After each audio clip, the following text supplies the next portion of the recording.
Welcome back to our now fourth episode of this podcast that we're doing, where we're just kind of DMing some random race car drivers, asking for an interview for a podcast, and seeing what happens. We had a week off last week. We weren't able to secure a guest, but we've got a great one here today. He's a part time ARCA driver for Club Racing Incorporated, a Purdue engineer turned sim racing entrepreneur. He's got the Purdue hat on. He's ready. And then where he's the founder and the president of Maconi Setup Shop and Maconi Entertainment from Wilbraham, Massachusetts. Jeff Maconi is here with us today. How's it going, Jeff? It's going well, thanks. I Good. appreciate the invite to come on. Yeah, of course. We're super glad to have you out here. So, the first question that I always love to ask people is really just how they kind of found their start in racing. I think it's pretty unique to hear everyone's story with that. So, what was that kind of like for you?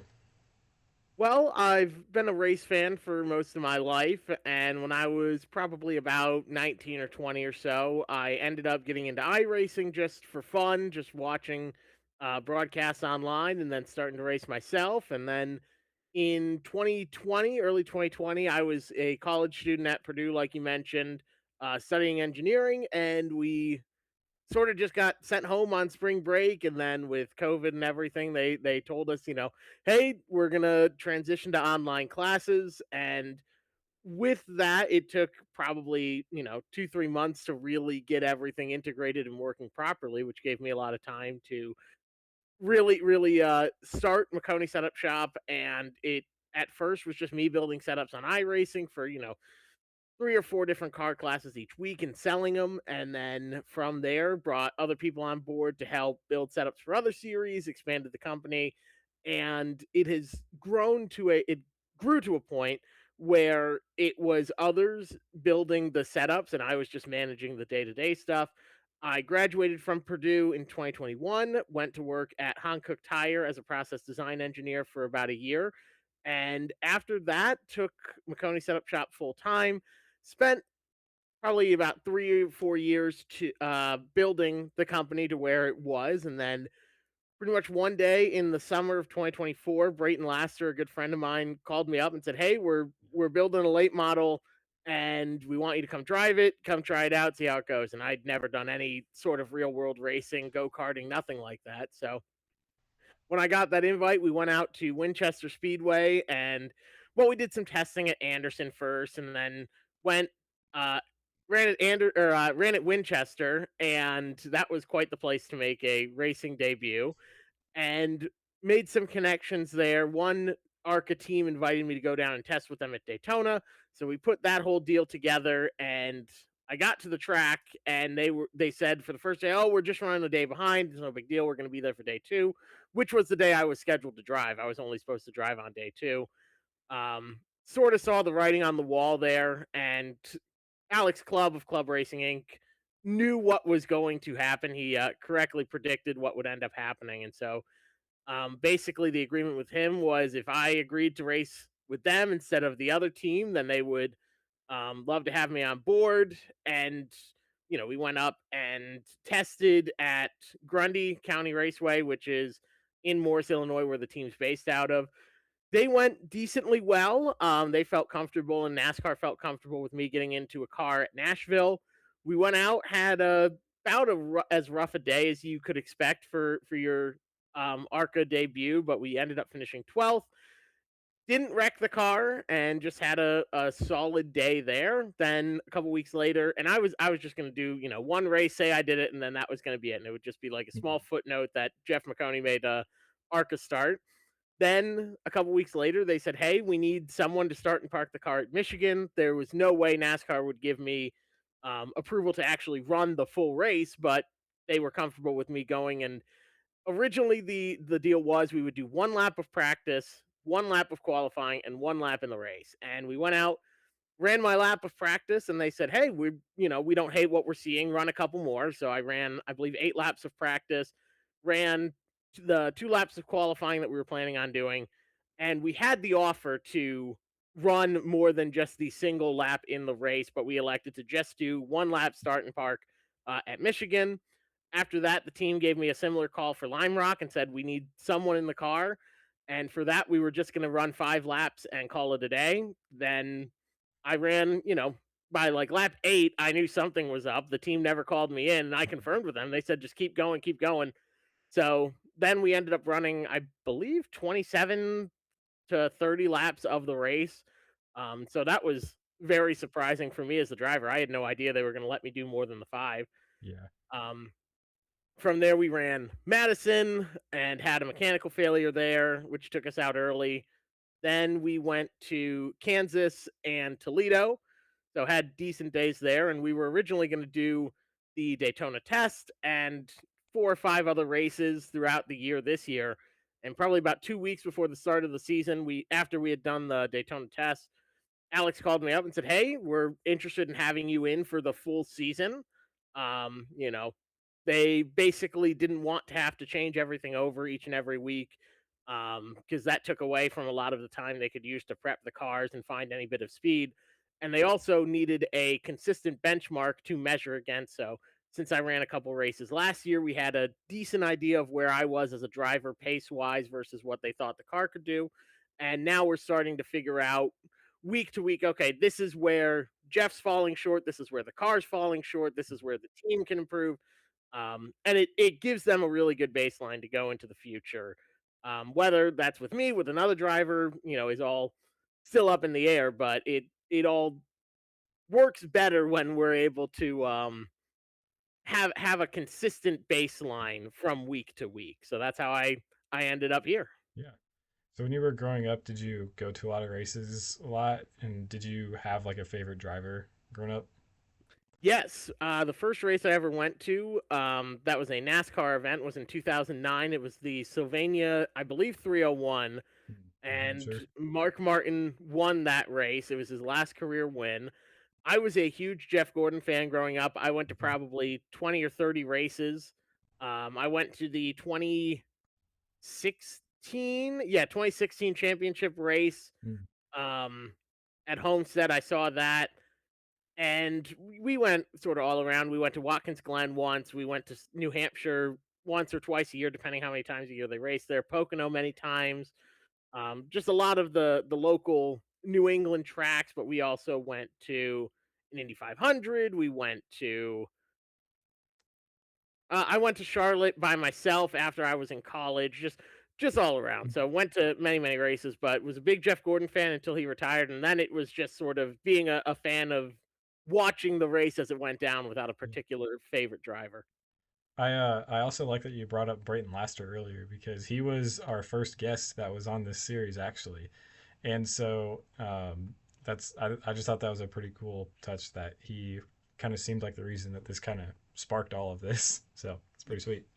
Yeah, I've known him for probably about 4 or 5 years now. Great guy. I love talking to him. Hmm. He's a huge help to me in improving as a driver in the ARCA series, and he also um I sponsored him before I got into driving myself. So we were on his car for Talladega at Talladega at one point, various short tracks, but he's a great guy and a great friend. So no surprises there that he was on here first. Hmm.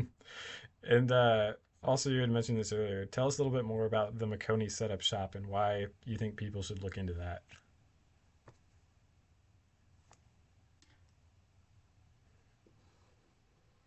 Did I break up? Yep. A Yeah, second. Okay. sorry. Okay. It's all good. Um, tell us a little bit more about the Maconi setup shop and why you think that people should look into that.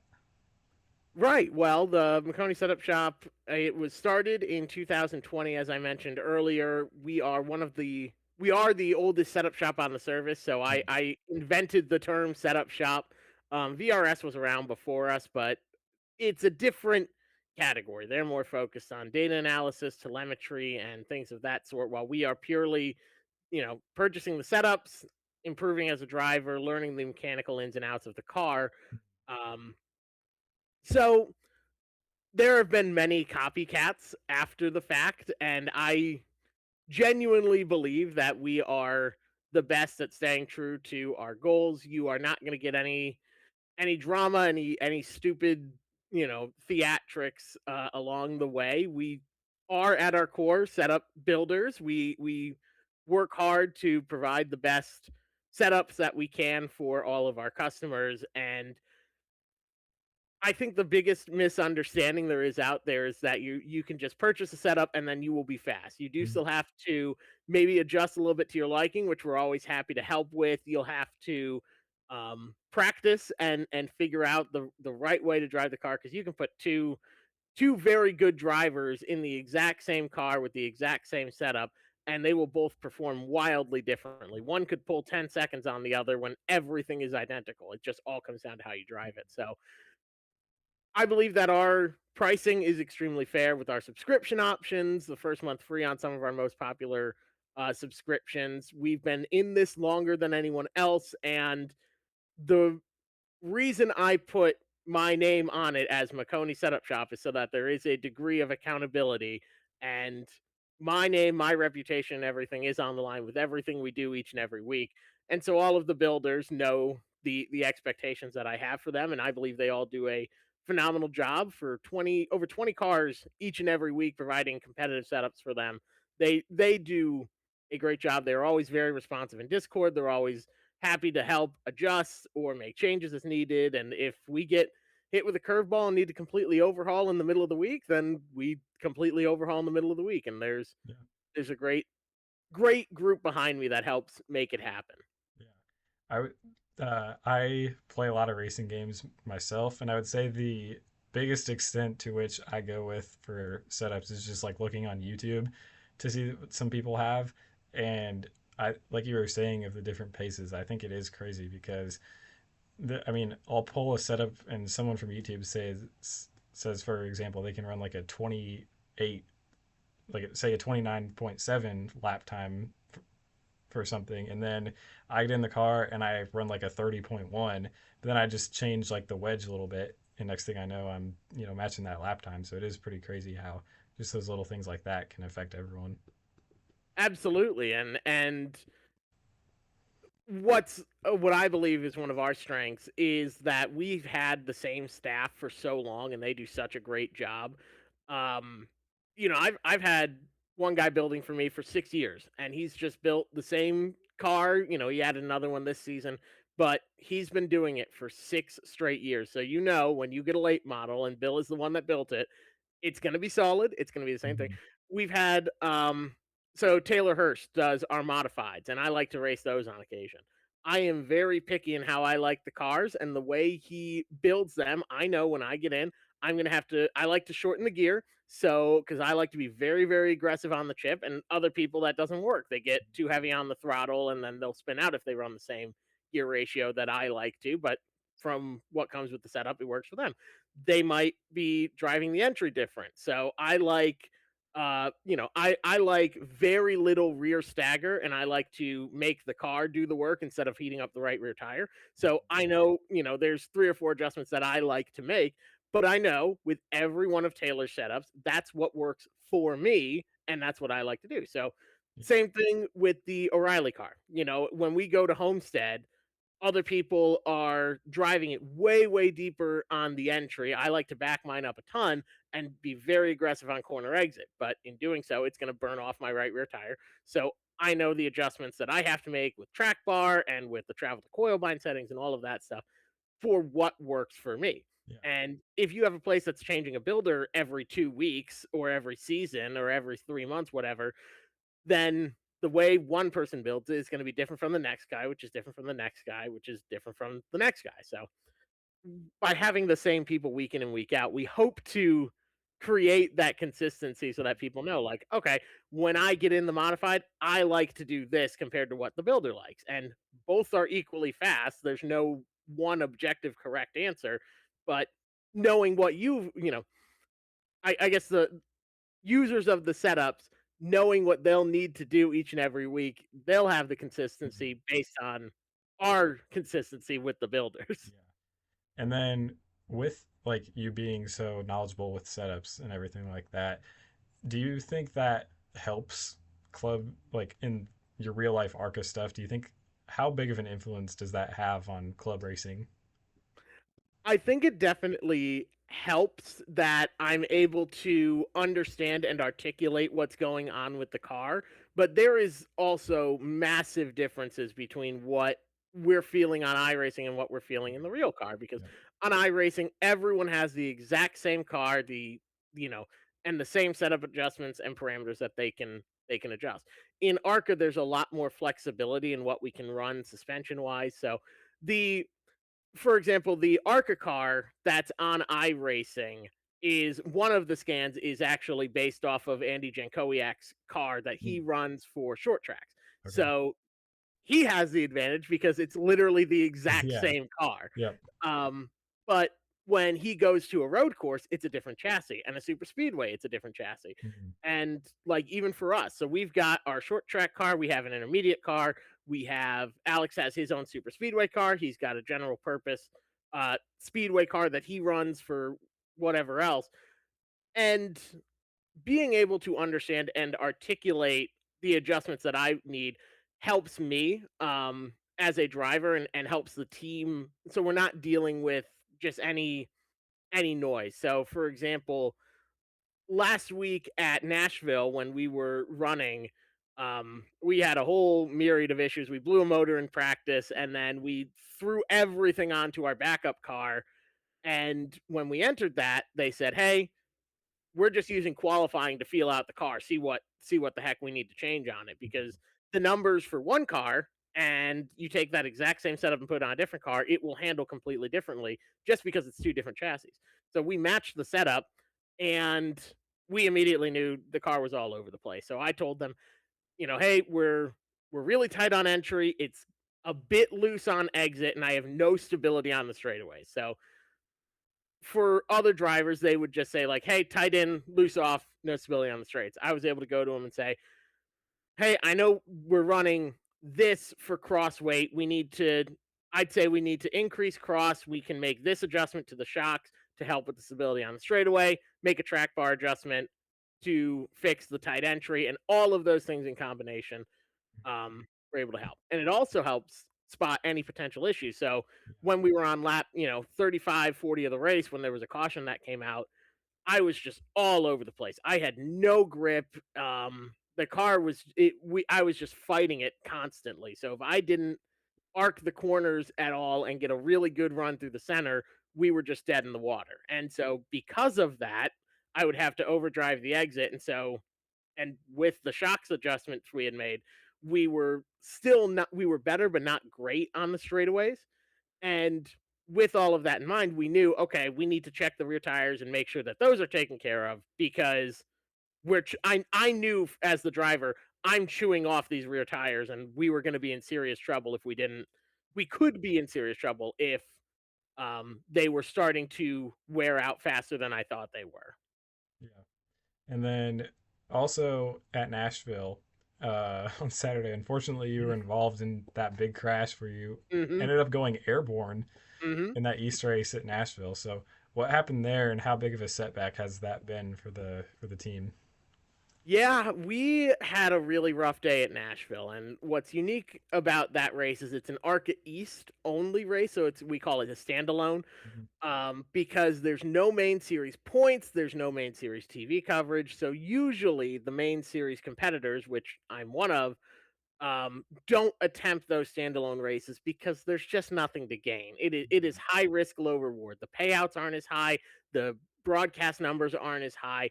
You have to have a particular reason to run those races. And I have local sponsors. I live in Clarksville, Tennessee, which is about 45 minutes northwest of Nashville. So my local sponsors who have been on board for other races said, "Hey, we'll come on board for those other races, but you've got to run Nashville because that's the one that'll help us the most." So we go out there, and I've got my short track car, which is a great car. It's usually very, very reliable. It's not the fastest, but it's a very solid, well running car. And we just had a rod failure. The motor was 1,900 miles old, and it threw a rod. There's nothing we can do. You can't predict that. You won't see it until you're out on track at 4,000 RPM and up, and then the whole thing just went kaboom. So that was rough to have in practice. The whole motor blew up. There was smoke that poured in the dash, so I had to go and get checked at the infield care center, do all of that stuff, which is distracting for me because it gets me out of the headspace I need to be in.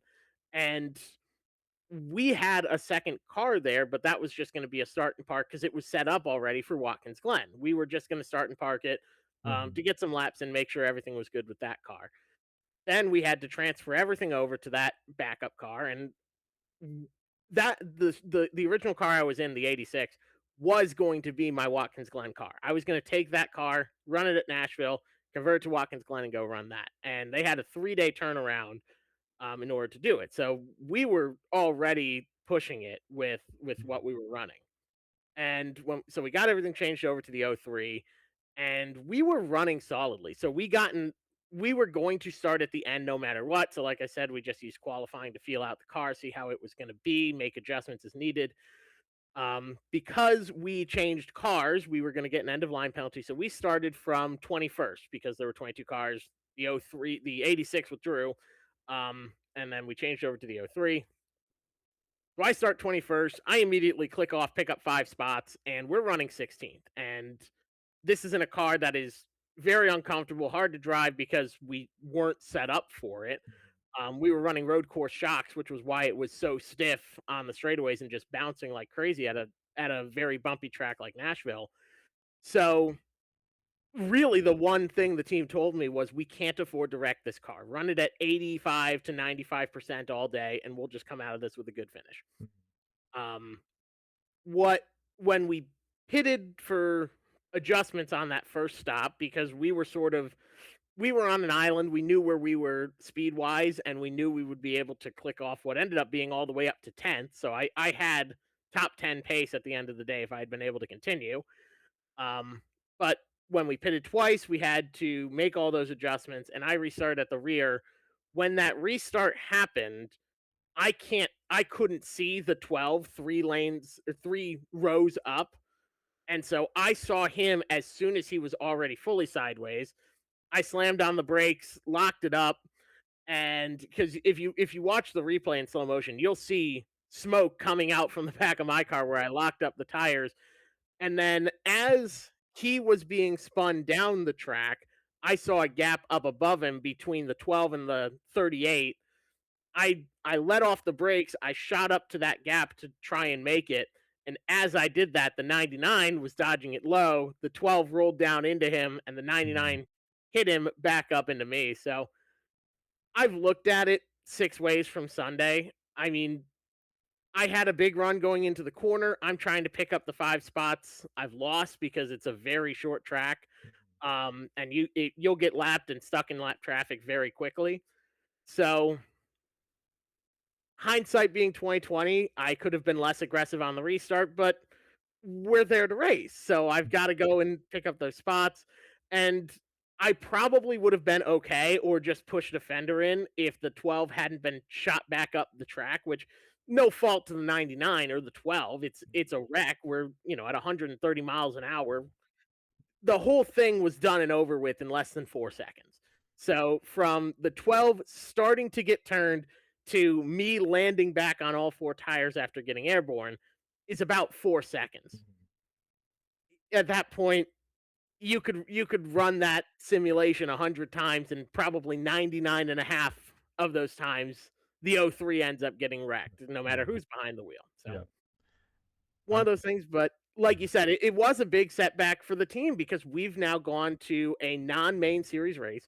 We've blown a motor, which is 30 to $50,000 at least. mhm. We've destroyed the front of the car. We got very lucky that the frame wasn't bent and the damage was ultimately fairly minimal. We Okay. replaced the door, the nose, and the fenders on the '03, as well as the brake lines, um, and repaired the upper control arm mounts.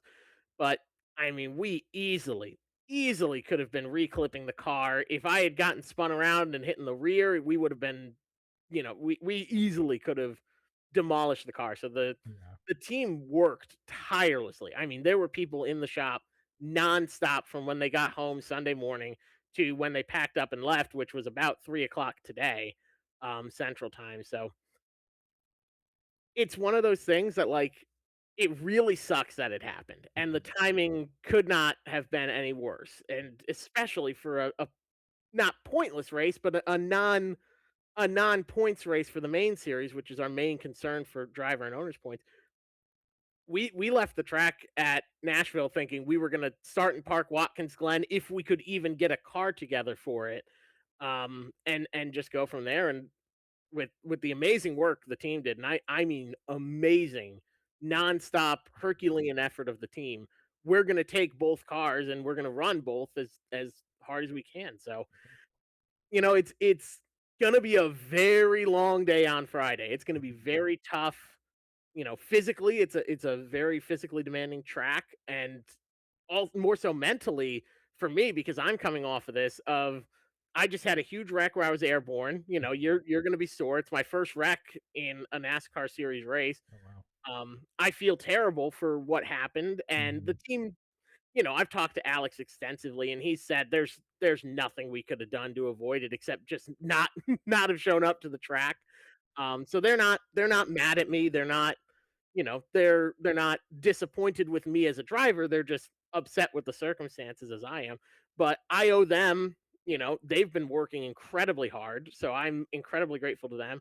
And I owe them, more importantly, a good run Mhm. while also not doing the same thing two Mhm. weeks in a Yeah. row and wrecking the car at a road course that I've never been to. Mhm. So it's it's going to be tough. I think the biggest focus for us for Watkins Glen is just steady, consistent growth Yeah. and not overdriving the car. Thankfully, I believe that I'm going to be the limiting factor this week. When you go to like an intermediate or a super speedway, the car is what the car is, and the driver is going to be able to get the most out of it. So Mhm. I'd say, like, when we go to Kansas, the limiting factor is the car, and I feel as a driver I can get the most out of it. When we go to a place like Watkins Glen, there's a lot that's left by the driver in most cases. You know, Alex Alex last year was driving his '03, and Casey Carden was in the '86. Casey's a Porsche, house Yeah. driver Mhm. essentially. He drives LMP3s. He's a phenomenal road course racer. He takes an open motor with about 200 less horsepower, one set of new tires, and a basic road course setup where they're not being too aggressive. And he outruns Alex by 3 laps, who's on an Ilmore, road course car, all that stuff. Not a road course car, but like a more aggressive road course setup. And Casey does a phenomenal job. Yeah. Now, you put Casey in that car, and he's going to go out and do Gonna be wonders. even And better. Yeah. you put me in there, and I'm probably going to go run about the same as what Alex ran last year. So Mhm. we'll see how it all shakes out. Yeah. And then there's been a lot of discussion about the new tire walls that they've put in at Watkins Glen. And I know it's probably hard to say because you haven't, been there and seen that yet, but what do you think about those being out there? And then also, does that, like, with the week that club racing has had, does that just, kind of make it be like, well, okay, we got to be sure that we take it a little easier this week?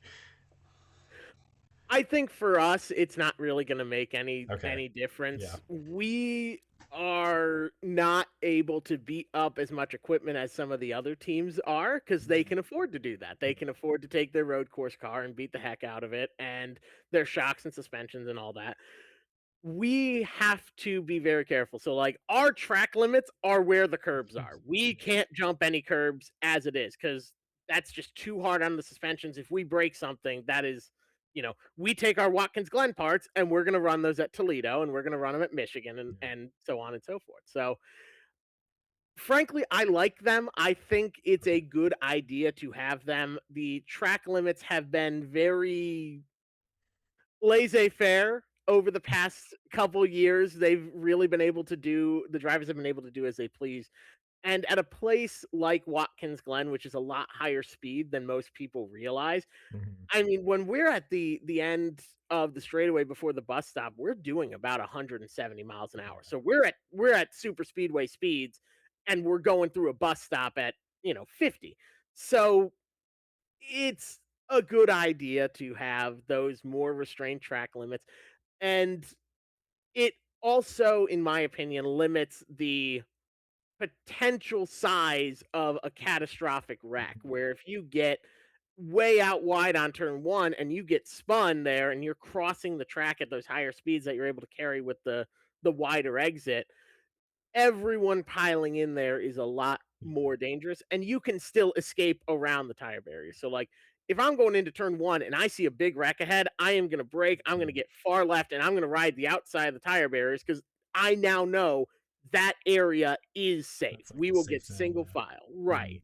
And so the aggressive road course racers and the really really good guys who are coming in with a chance to win a road course race and a road course car, with years of go-kart and sports car experience, yeah, they're not gonna like it. And I understand that and I respect that. But for guys like us, where we can't even afford to jump the curbs, that is Yeah. great. I am all for it. It gives me a safe way out if I need one, Yeah. and also limits the advantage of jumping the curbs and going. So it'll probably bring the field closer together. I imagine it's probably going to drop lap times by about 2 seconds. So I don't think we're going to in practice or qualifying, in my opinion. But Yeah. I'm always surprised. It's, They always manage to find more speed.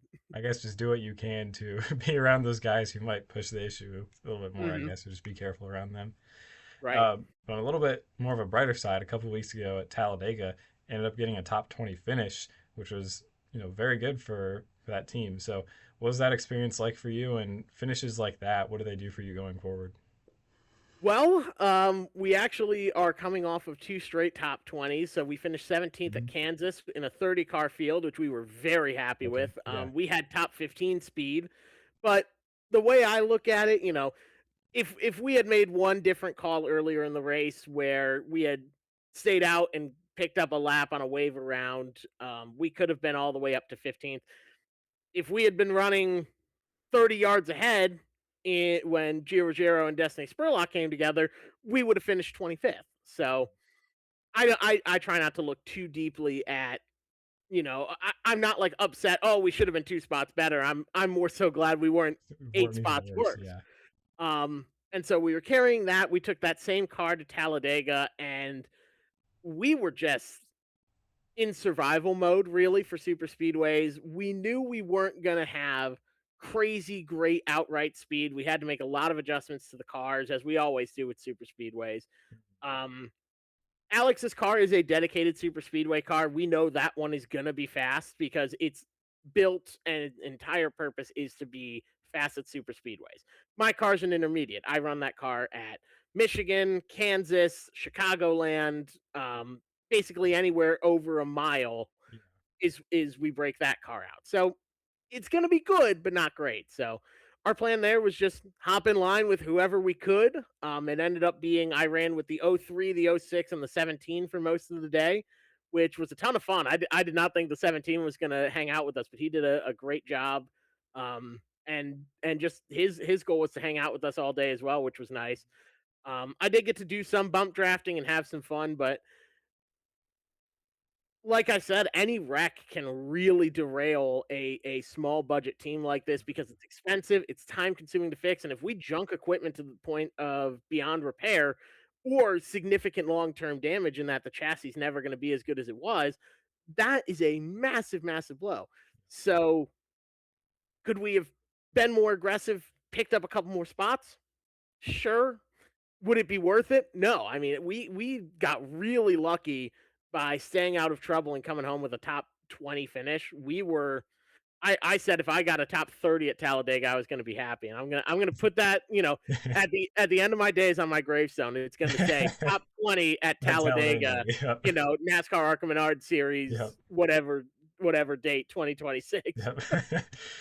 I yeah, I think watching like the ARCA series as a kid and you see these big wrecks with some of the smaller teams, you're just like, well, it's a crash, whatever.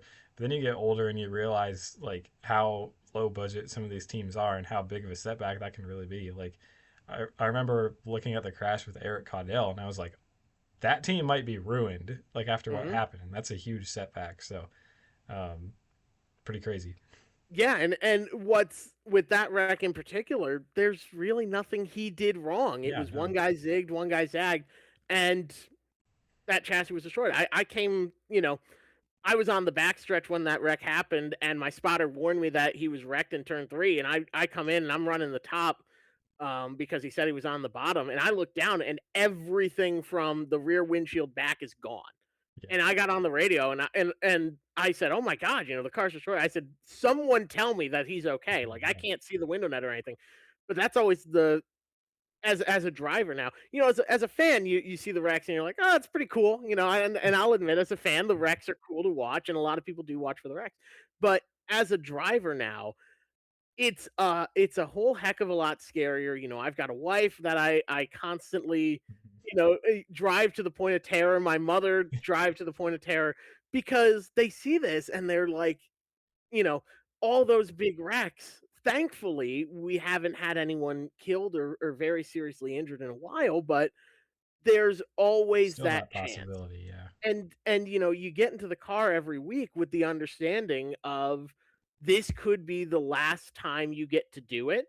You Mhm. know, you're lucky if the worst Yeah. that happens is a wreck just ends your career because it's too expensive to fix. That's a lucky outcome. Yeah. We run the risk of serious injury or even death, and there's a significant mental weight of you're asking your friends and your family to also be okay with the fact that you could be killed. And so I had to have a very serious conversation with my wife of this this is something I'm doing at 27 years old that costs money, it costs time together, and it could cost me my life. There is a chance I could go out and get killed. And you do have a very real come to Jesus moment of when you're in the car, you are at risk of serious injury or death. And you're also out there with we compete with the drivers. We are all out there because we want to win and do as good a Yeah. job as we possibly can. And but at the end of the day, we all are participants in the same sport. I would say there isn't a single driver out there that I wouldn't go out of my way, and wouldn't call a friend. I like Mhm. everyone that we run with. I would, you know, I'm going to be in a very serious points battle with Bobby Dale Earnhardt, and it's going to be tough to beat him. I'd give the guy the shirt off my back. Yeah. Great guy. Yep. Alex is a great teammate. Andy Jankowiak, he and I are, I need to run against him as aggressively as I can because he's going to be so much faster with such a better Mhm. car and the experience and skill that he has. We get out, he and I, we'll go door to door, and I'll be side drafting the hell out of him on a straightaway, like at Kansas. He came in and he's side drafting me and pulls my car loose because he needs to generate a big run on the guys he's battling with. Yeah. I'm like, dude, what the hell's going on here? And we get out the car and he's texting me the next day. He's like, "Hey, we're gonna get on iRacing in practice. Like after this, I'm gonna jump on and he and I are gonna go race together, do some more practice for Watkins Glen, and we're gonna get in the car and I'm gonna have to throw blocks on him on Friday because Yeah. he's gonna be lapping me and it's gonna come at an inopportune time and I'm gonna throw a block and he's not gonna be happy that I cost him time." And Well, if the roles were reversed, it would be the exact same thing. And my point with that though is we are all friends. The drivers do all talk to each other, and when we see each other wreck, the first thing on my mind is, are they okay? Like my spotter, let me know that they're all right. Tell me mhm. that they're good. And if they're not, I need to know that so that I can, go see them afterwards. So it's scary. There's Yeah. there's definitely a lot of very serious concerns. Not with the safety. They build us very Oh safe yeah. race cars, and Yeah. and ARCA does a very good job making sure that we're safe. But it's we're as safe as we can in a very dangerous sport, Right. you know? Yeah. Yeah. And then for the rest of this season going forward, uh, are there any races specifically that you're most looking forward to doing, or are there any ones also that you're still looking for sponsorship to run, maybe? Yeah, so we are very excited for many races. I am looking forward to Michigan a lot. I Okay. had so much fun when I got to do just a couple laps there last year, and I felt like, I mean, in the laps that I was running, I was about even with pace, even on pace with Alex. And I feel like in an Ilmore car, which is what we're bringing with the better motor than the open motor we had last year, and a good car set up to race, I feel like I can beat half the field. I Mhm. think we'll be running similar to where we were at Kansas, Yeah. fighting for top 20. We get a little bit of luck and we'll be top 15. Could even see a top 10 if things go Mhm. really, really well for us. So I'm really looking forward to Michigan. Chicagoland's going to be cool. It's a home track for club and the team. I will be at that Um, one.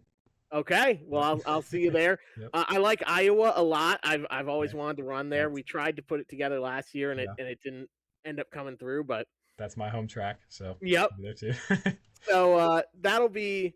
Those are all tracks I'm looking forward to. Lime Rock is sort of my home track. I grew up in Wilbraham, Massachusetts, so Mhm. probably about an hour from Lime Rock. I love going there. I get to see family. I get to see friends. It's going to be a ton of fun.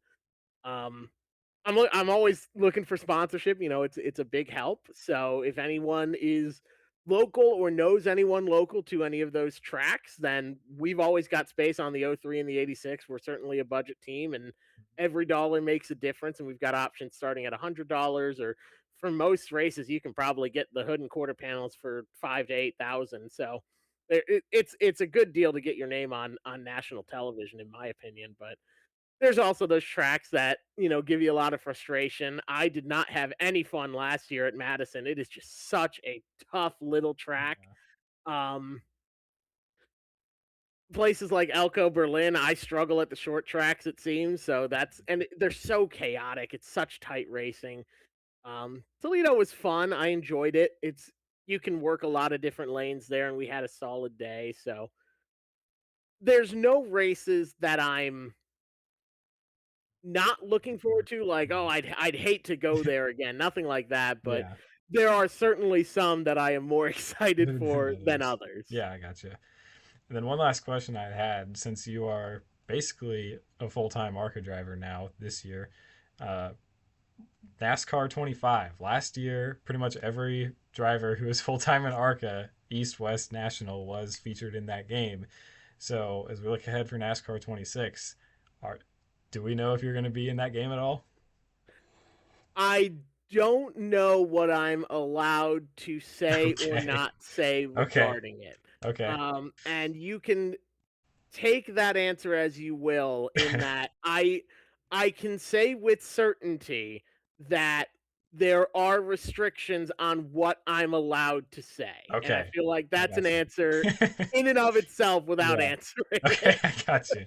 That Yeah. covers me, that I am not saying anything, Yeah, but do you're with not that answer what yeah, you you're not will. breaking any rules, so I appreciate that answer. And then, yeah, we don't want to take up too much more of your time so that you can get over and do that Watkins Glen practice with Andy J. So, Mhm. uh, just again, thank you so much for taking the time to do this. We really appreciated having you out here, and yeah, it was great to have you. Absolutely, and that was a ton of fun. I really appreciate you having me on, and for everyone that's Yeah. tuning in and watching. And I hope you'll pull for the '86 as we Hmm. try and have ourselves a good year. There's a non-zero chance we could pull off Rookie of the Year if Jake Bowman wins the overall Drivers' Championship, and we have some good luck in the main series the rest of the year. We could pull it off, and I think that would be it'd be quite funny, but also quite the story for Club Racing Inc. to bring home Yeah. Rookie of the Year off of that. So So, I am the biggest Jake Bowman fan and hater, because I need him to either win the championship, Sim because or then you can't win Rookie of the Year, or get fired from his ride immediately, and that seems possible. I hope he wins the championship. For the record, I wish nothing but the best for him. I hope he has a great, phenomenal year. But my best chance is if he either wins the championship or becomes ineligible go for it, for it. and I beat him on points. So, Yeah. best of luck, Jake Bowman. I really, really hope you do win it, and I mean that Okay. genuinely. All right. Well, our next, I don't really know who the next guest for the episode is. We have two that we're kind of working on, but whoever it is, I will tease it. I'll put something up here on the screen uh, for my Twitter so that we can, I don't know, so you can see a hint towards who that is. But for now, thank you again, Jeff, for stopping by, and best of luck at Watkins Glen and with the rest of the season. So, Thank you. I appreciate it. all right. Yeah. Thank you. Thank you for your time and see you later. All right, All we'll right. see you out there.